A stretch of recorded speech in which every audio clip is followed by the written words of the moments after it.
యాక్చువల్‌గా మనకి ముందు వారం డబుల్ ఎలిమినేషన్ జరిగింది. ఆ ఎలిమినేషన్‌లో సాటర్డే ఎపిసోడ్‌లో టేస్టీ తేజ, సండే ఎపిసోడ్‌లో పృథ్వీ అయితే ఎలిమినేట్ అయ్యారు.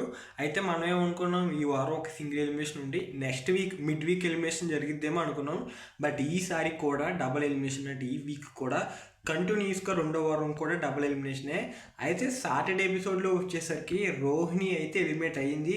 షూట్ కూడా అంటే దాన్ని ఎలిమినేట్ అయినట్టు షూట్లో కూడా కంప్లీట్ అయిపోయింది. సో సాటర్డే ఎపిసోడ్లో అయితే రోహిణి గారు ఎలిమినేట్ అవ్వబోతున్నారు ఈరోజు ఎపిసోడ్లో.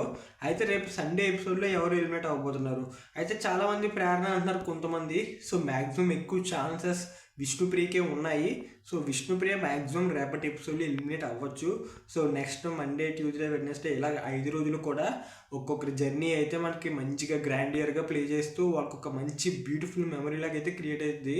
సో నెక్స్ట్ వీక్ అంతా ఇదే, ఇంకా గొడవలు అయితే ఏమీ ఉండవు. సో మ్యాక్సిమం రోహిణి, విష్ణుప్రియ ఈ డబుల్ ఎలిమినేషన్లో అయితే వెళ్తారు. సో ముందు నుంచి అనుకున్నదే, ఇందులో పెద్ద ట్విస్ట్ బాగా బీభత్సంగా ఎక్స్పెక్ట్ చేసినంత అయితే ఏమీ లేదు.